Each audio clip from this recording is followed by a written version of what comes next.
Have you ever tried a wine from Moldova before? Have you? Yeah.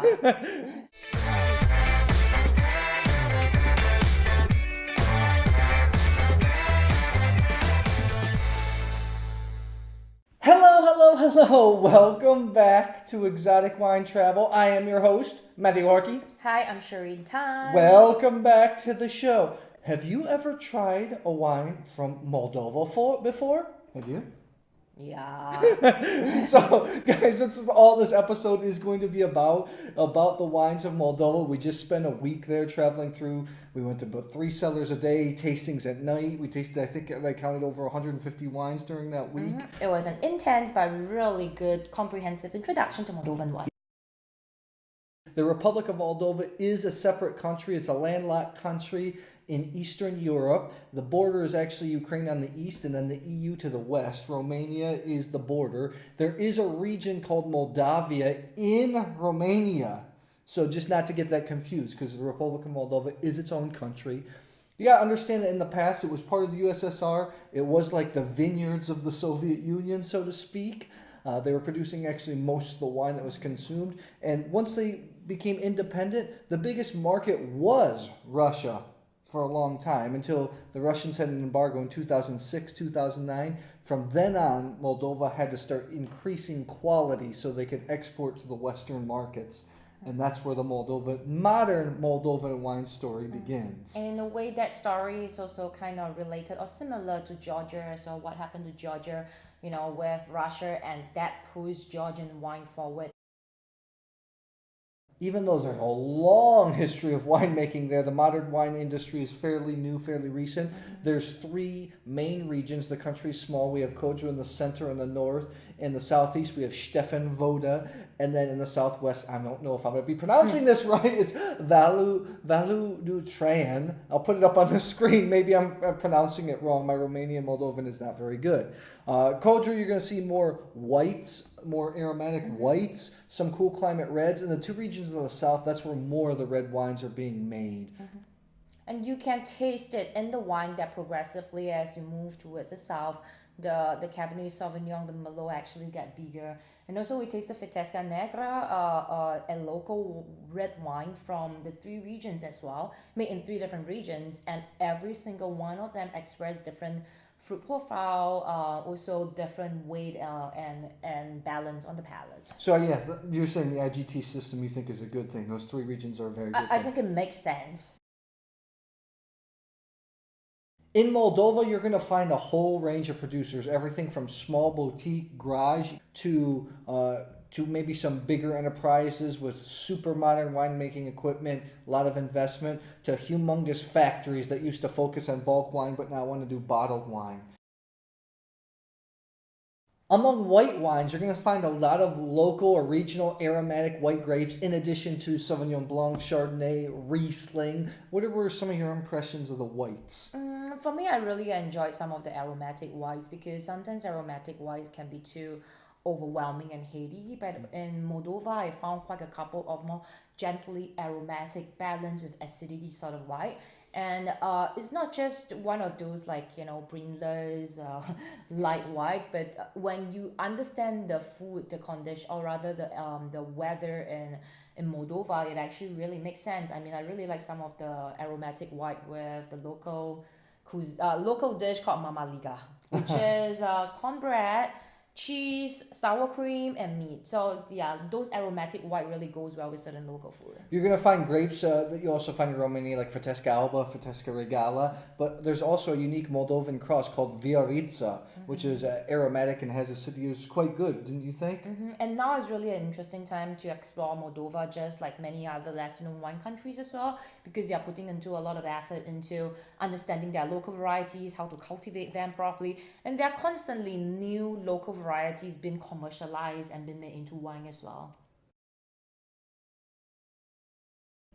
Another style is sparkling wine. Actually, Moldova has a long history of producing sparkling wine. Cricovest Cellars, a state-owned company, produces millions and millions of bottles of sparkling wine that are enjoyed by the locals. They were exported to the Soviet Union, exported to Russia, currently all over the world. Really high-quality value for money sparklers, right? I mean, we found a couple of examples that was aged for several years on the lease, but what surprised me is I really like some of those aromatic, a little bit sweet kind of sparkling wine because it has a place. It really has a place on a warm day or when you're, out barbecuing with friends. When I never thought I would like the style of wine, but when I drank it, I thought it was so balanced. It was so much fun that you start imagining scenario and you realize that hey, that wine actually makes sense. I want it.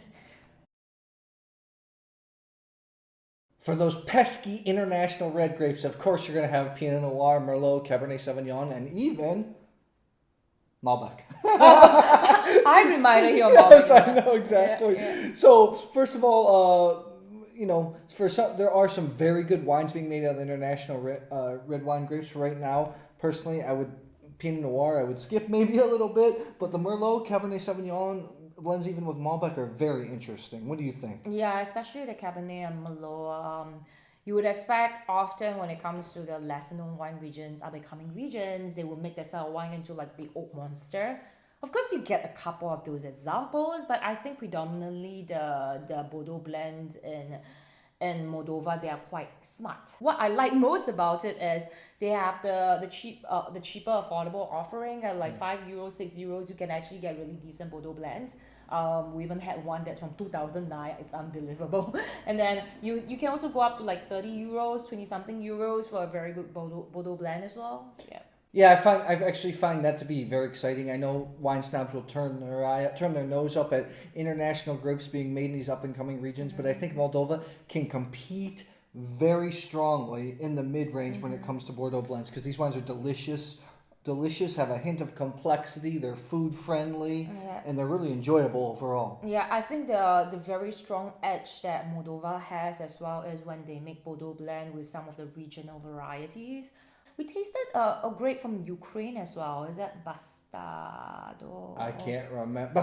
Bastardo, I think. I can't remember. Yeah, something close to the word bastard. But anyway, there was also a very interesting blend made out of it. Again, those are grapes that like shows the regional or the history of Moldova, where it comes from and all that, but mixed with Cabernet and Merlot, the international outlook of wine. They have their own local regional grapes. They're also found in Moldova called Fetesca Negra, Rara Negra as well. I love Rara Negra. But then you also have Caucasian Georgian varieties, Saparavi. These wines can be made into wines on their own. They can also be blended. And we found some very exciting wines. I love the ones with Saparavi. So Saparavi with Cabernet or Merlot, and Saparavi is a very memorable wine grape. It's inky, it has color, it has high acidity, it's got quite a fair bit of tannins, it's plummy and blah, blah, blah, blah, blah, which sometimes can be really hard for new drinkers. Yeah. So dialing it back, pulling back with some Merlot and Cabernet is always a good idea. It's always nice to have this familiarity of a certain grape that you already know, and then with some local flavors as well. Yeah.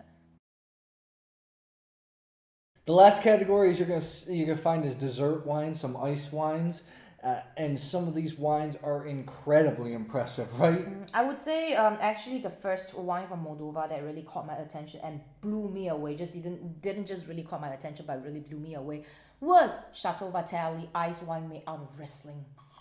That was like, for me in my head, I was thinking this must be like a 96.97.1. I thought it was really brilliant. Not just for Moldova, but international standard wise. Yes, I agree. I think we found some delicious Botrytis wine, late harvest ice wines, really some fantastic values in the country. We found an ice wine made out of Cabernet Sauvignon. Rosé, which was really impressive actually. Currently, the biggest market for Moldovan wine is actually neighboring Romania. Poland's a huge market. China, they're trying to push UK, and they're really trying to push out. It's a small country. There's only, I think, 3 million people living there. It's not a high-income country, so they have to find ways to export these wines to get these wines out. And I really think that they have a future on the export market, don't you think? I think so. They already have a very pretty much one notch above many up-and-coming wine regions at this point. And sometimes I suspect that it's because they have been focusing on the export market, which gives them a certain edge to make wines that are, tied to their local identity, but yet at the same time kind of attuned to what the international standard they are looking for or what people want. I find actually, what helps is there's a lot of bigger companies that used to sell bulk wine now looking to bottle, and they're producing really pure, clean, varietally expressive wines out of local grapes, Fetesca Alba, Fetesca Regala, Fetesca Negra. And if you can get those wines exported on the shelf, you can pay, under $10 for them, 10 euros. It's worth trying. I think people will really enjoy them, right? I mean, if I were an importer, I would actually try to import Moldovan wine swiftly. The second thing for me, which I'm actually very excited, I really like the Moldovan Bordeaux blends. I know this sounds a little bit boring, but Moldova is this unique country where, it's all rolling hills, 200 meters above sea level is really the highest elevation, continental, quasi-Mediterranean climate, so you get wines that have lots of fruit but not overly baked and still have great acidity. So guys, if you travel the country, be willing to go out and try different wines. There's wine bars all over Chișinău. Really, the wine culture there is starting to grow. Domestic wine culture is starting to grow, starting to thrive. If you see some of these wines on the export market, don't be afraid to try. Especially, maybe not at the bargain bin prices, but when it started to move into mid-level and higher, the wines I think can be really impressive. It's a country that I really didn't know what to expect. I know some of the wines I tasted beforehand got me a little bit excited, but once we got there, it's a place that I really want to go back and visit, don't you think? I want to go back for the wine, the placenta, the sauma, the people, the food. Okay, sorry, I got drifted away thinking about the food. So don't be afraid to check out, guys. Remember to keep drinking adventurously, try new things, experiment, and have fun with it. So I'm not very coordinated today. If you like this video, please subscribe to our YouTube channel. Exotic Wine Travel. I will see you at the next episode.